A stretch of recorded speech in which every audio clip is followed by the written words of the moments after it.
안녕하세요. 10분 수학 특강의 김동희입니다. 강의에 앞서 코로나19 방역에 힘쓰시는 모든 분들께 감사 인사를 드리도록 하겠습니다. 감사합니다. 이번 강의는 코로나19와 수학인데 코로나에 들어있는 수학적 내용을 설명해보는 시간을 가져보도록 하겠습니다. 자, 계약 연기됐죠? 사상 초유의 일인데 4월 6일로 계약이 연기됐습니다. 그죠? 전문가들은 사회적 거리두기, 그러니까 많은 사람들이 많이 있는 곳을 피하고 최대한 집에만 있어라 라고 하는데, 그래야지만 이 확산세가 줄어든다고 합니다. 자, 왜 그럴까요? 자, 수학적으로 한번 설명해 보도록 하겠습니다. 수학은 이 현대 문명에서 활용이 안 되는 곳이 없죠. 수학이 없는 곳은 없다, 이렇게 우리가 말할 수 있겠는데, 전염병에도 수학이 활용이 됩니다. 그죠? 최초에 다니엘 베르누이가 수학을 이용해서 전염병을 분석을 했고, 그죠? 자, 우리가 오늘 배울 거는, 스코틀랜드 수학자가 1972년도에, 그죠? 윌리엄 컬맥이라는 수학자가 SIR 모델을 제시합니다. 그래서 전염병을 수학적으로 분석하는 수학 모델인데, 오늘은 이 SIR에 대해서 한번 배워보도록 하겠습니다. SIR 모델인데, SIR 모델은 일단 세 가지의 집단으로 분류합니다. 자, 일단 전체 인구를 S는 뭐야? susceptible, 감염 가능한 사람이죠. 그러니까 아직 어떤 질병에 감염받지 않은 사람, 그죠? S로 우리가 분류하고, 그 다음에는 I, 그죠? 감염자, 그죠? 그러니까 병이 감염된 사람이죠, 그죠? 그 이 I는 또 뭐가 되겠습니까? 이 I는 회복이 돼가지고 R이 되겠죠. 회복한 사람은 당연히 면역력을 갖겠죠. 그러니까 감염자는 I가 되는데, 이 S하고 R의 차이가 뭘까요? S하고 R의 차이는 면역이 있다는 말이야. 그러니까 얘는 다시 이 I가 되지 않죠. 그죠? 이 모델에서는, 그죠? 그러니까 S가 I가 되고 I가 R이 되는 이런 우리가 모델을 SIR 모델이 하는데, 이 변화죠. S가 I로 변하고 I가 R로 변하니까 이 변화는 양상을 그래프로도 표현할 수 있겠고, 그 변화율을 우리가 미분을 통해서 계산할 수가 있겠죠. 한번 그래프를 보겠습니다. 자, 그래프인데, 하나씩 보면, 일단은 아까 말했잖아요. 전체 인구를 S하고 I하고 R로 우리가 구별했기 때문에 걔를 다 더하면 전체 인구가 되겠죠. 당연하죠, 그죠? 자, 그러니까 어느 순간이든 걔를 다 더하면 전체 인구가 되는 거죠. 어느 순간이든, 그죠? 그럼 일단은 S를 따라가 보면, S에서 이렇게 지금 이게 S가 지금 감소하고 있죠. 감염 가능한 사람이 감소했다는 말은 걔들이 다 뭐가 된 거야? I가 된 거죠. 누가? 다시 S가 I가 된 거죠. I가 이렇게 된 거다. 됐습니까? 그죠? 그러면 I는 다시 뭐가 된다고? R이 될 건데,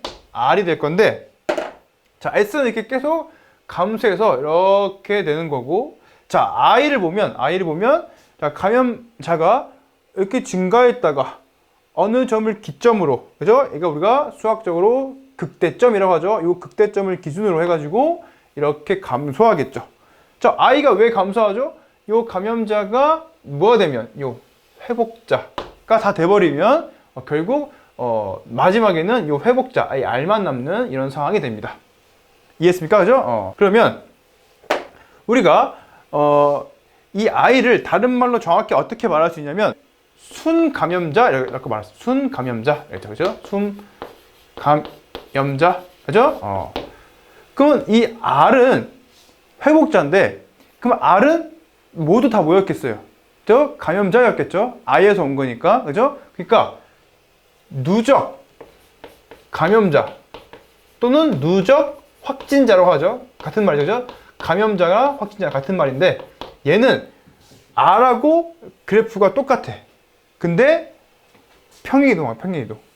치료 기간이 있으니까 당연히 이렇게 평행이동해서 그리면 요 주황색 그래프가 누적 확진자 그래프가 됩니다. 그러니까 양상이 비슷한데 평행이동해서 그려야겠죠. 왜냐하면 요 사람이 치료해야 될 거 아니야. 그래야지 R이 되죠. 이해갔습니까? 오케이. 얘는 S의 기울기, 그죠? 변화율이 되겠죠. 근데 S는 당연히 줄어들 거니까 요 기울기가 당연히 음수가 되겠죠.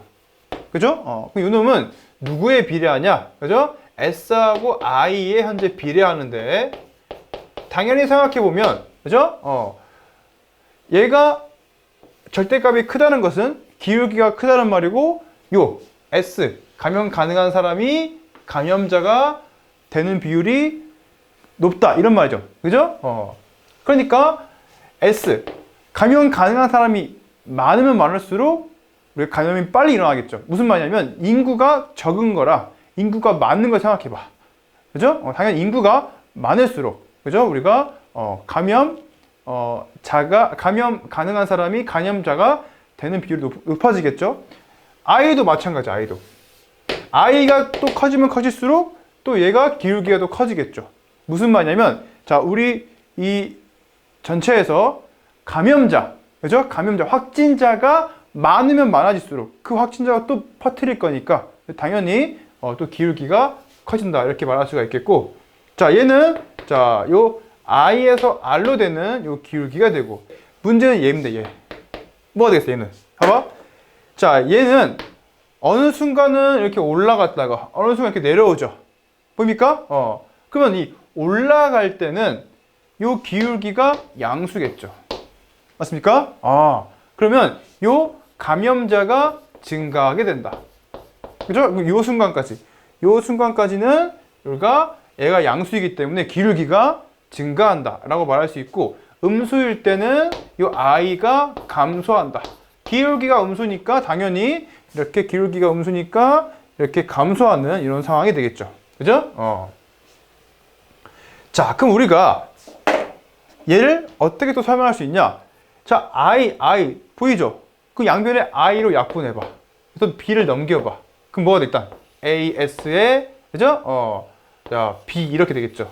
그죠? 그럼 B로 나누면, 그죠? 우리가 이 쓰기를, 자, B분의 AS, 얘는 1보다 크다, 이렇게 말할 수 있겠죠. 다시 이걸 푼 거야. I로 약분시킨 다음에 B를 넘겨서 B로 나눈 거죠. 그러면 증가할 때, 감염자가 증가할 때는 1보다 크다, 이렇게 말할 수가 있겠고, 이번에는 B분의 AS는 이때는 1보다 작다라고 말할 수가 있겠죠. 이해했습니까? 자, 그런데 우리가 이거 한번 생각해 봅시다. 이걸 계산할 수가 있어. 요 식으로 뭐냐면, 최초에 어떤 한 사람이 이렇게 감염시키는 사람의 수를 우리가 한번 생각해 볼 수 있겠습니다. 무슨 말이냐면, 어떤 한 사람이 있어. 그 사람이 몇 명을 감염시킬 수가 있는지, 우리가 걔를 유식한 말로 재생산 지수라고 하는데, 걔를 우리가 요 식으로 계산할 수가 있습니다. 어떻게 하냐? 생각해 보면 요 식인데 이렇게 쓰면 되겠죠. 이렇게. 이게 무슨 말이냐? 봐봐. 얘는 지금 감염자가 늘어나는 비율이죠. 그렇죠? 걔를 이렇게 쓴 거야. 이해 갔습니까? 그렇죠? 감염자가 늘어나는 비율인데, 최초의 그 감염자를 우리가 S0라고 한다면, 최초 그 사람, 감염 가능한 그 첫 번째 그 사람을 S0라고 한다면 식을 이렇게 만들 수가 있고, 그죠? 얘를 우리가 간단하게 R0라고 씁니다. 읽기는 R0라고 하고, 얘가 기초 재생산 지수라고 합니다. 다시 말해서 한 사람이 몇 명을 감염시킬 수가 있냐라는 그 기호가 됩니다. 됐습니까? 그러면 이 R5가 1보다 크면 감염자가 이렇게 증가하는 거고, 그죠?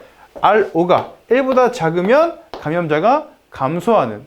그러면 R5가 1이면 어떻게 될까요? 한번 볼까요? 자, R5 아까 계산해봤죠? 재생산 지수인데, 그러니까 한 사람이 몇 명을 전파시킬 수가 있냐, 그 기호가 될 건데, R5가 1이면 어떻게 되겠습니까? R5가 1이면 한 사람이 한 명을 우리가 감염시키는 거니까, 최초에 감염자가 이렇게 있다고 쳐봅시다. 그럼 얘가 1세대가 되겠죠? 그럼 그 사람이, 자, 시간이 지나서 또 한 사람을 이렇게 또 감염시키겠죠. 그럼 얘는 2세대가 되고, 얘도 또 한 사람을 감염시키고 3세대가 되고, 이렇게 4세대, 5세대. 그죠? 그러면 이런 양상일 때는 자, 하루하루 일별 우리가 확진자, 우리가 이 기간을 간단하게 뭐 하루 걸렸다 이렇게 생각해 봅시다. 참고로 코로나는 감염시키는데 일주일이 걸리는데 뭐 쉽게 설명하기 위해서 그럼 매일매일 한 명씩 이렇게 한 명씩 일별 확진자가 나왔다고 쳐봅시다. 이렇게 막대기를 그렇게 쫙 그죠? 근데 이번에 우리가 그리고 싶은 건 뭐냐면 누적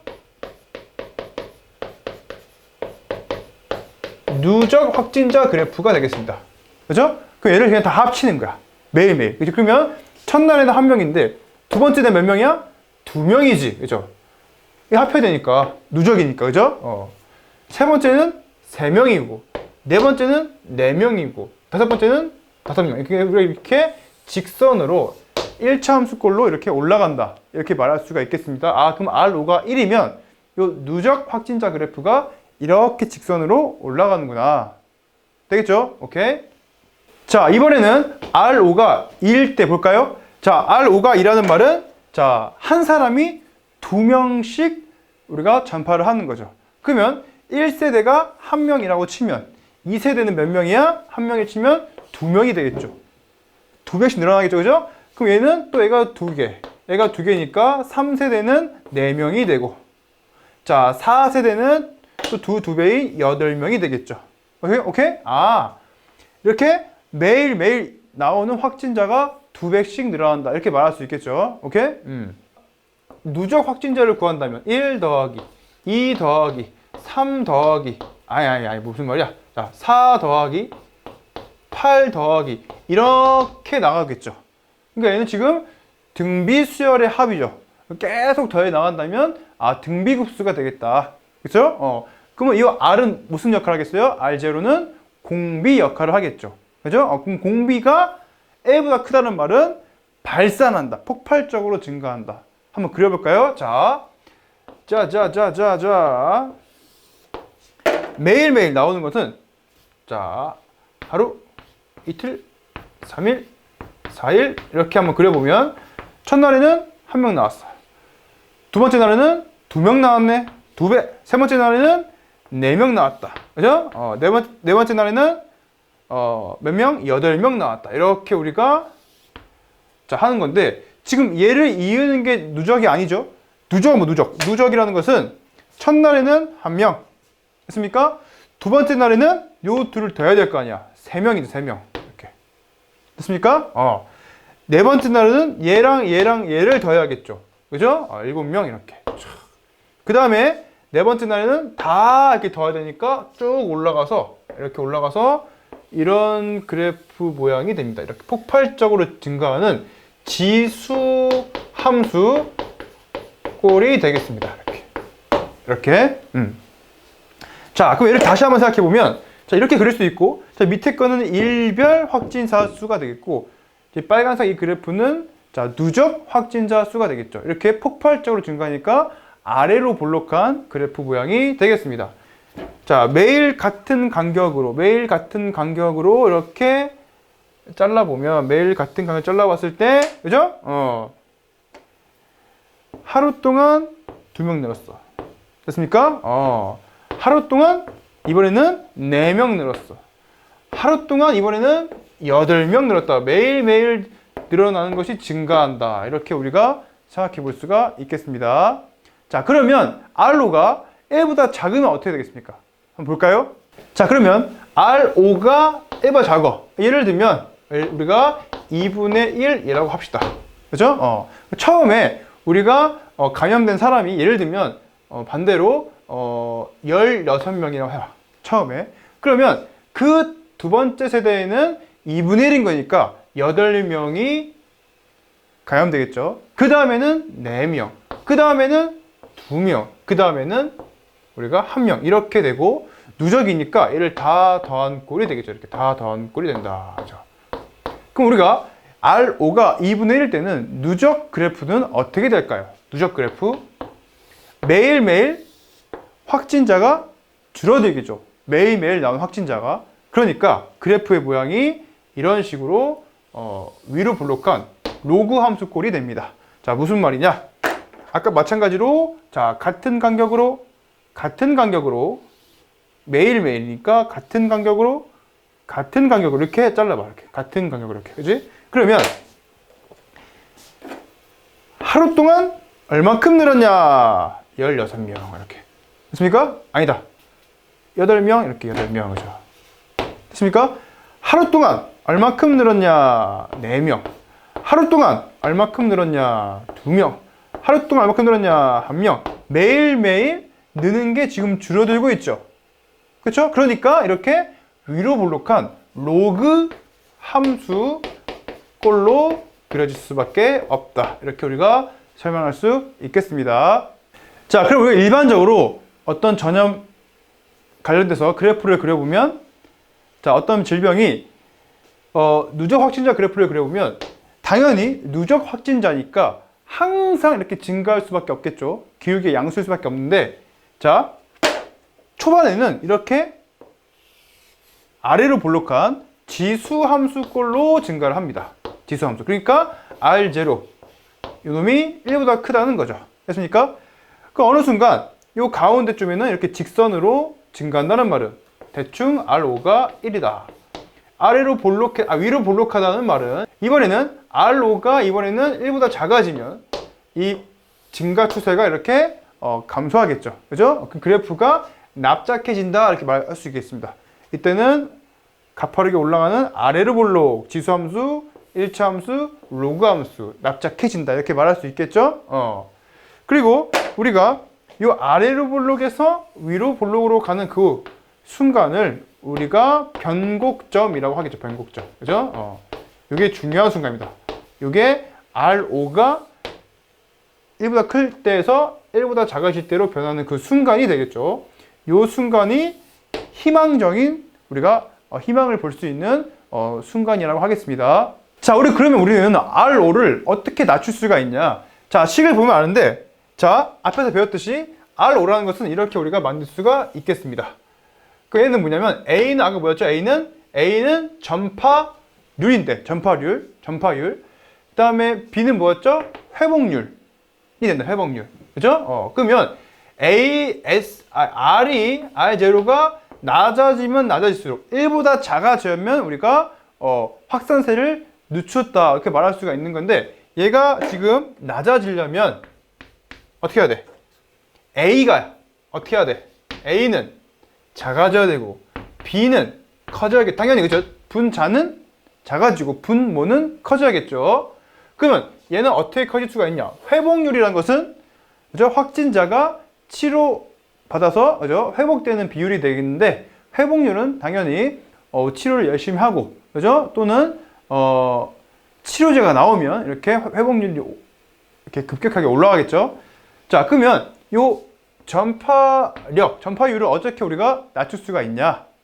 당연하게 얘를 낮춰야지 R5가 낮아지기 때문에, 자, 우리가 확진자가 증가하는 추세를 이렇게 수그러뜨릴 수가 있는데, 로그 함수로 만들 수가 있는데, 얘를 낮추는 방법은 바로 손 씻기. 그죠? 사회적 거리두기, 계약 연기. 그죠? 자, 마스크 착용 등 우리가 충분히 할 수가 있는 겁니다. 우리 개개인이, 자, 우리가 이런 것들을 잘 지켜나간다면 A를 낮춰서 R5, 그죠? 재생산 지수를 낮춰가지고 1보다 떨어뜨려서 확산세를 늦출 수가 있다. 우리가 이 병을 우리가 확산하는 것을 막을 수가 있다. 이렇게 우리가 볼 수가 있겠습니다.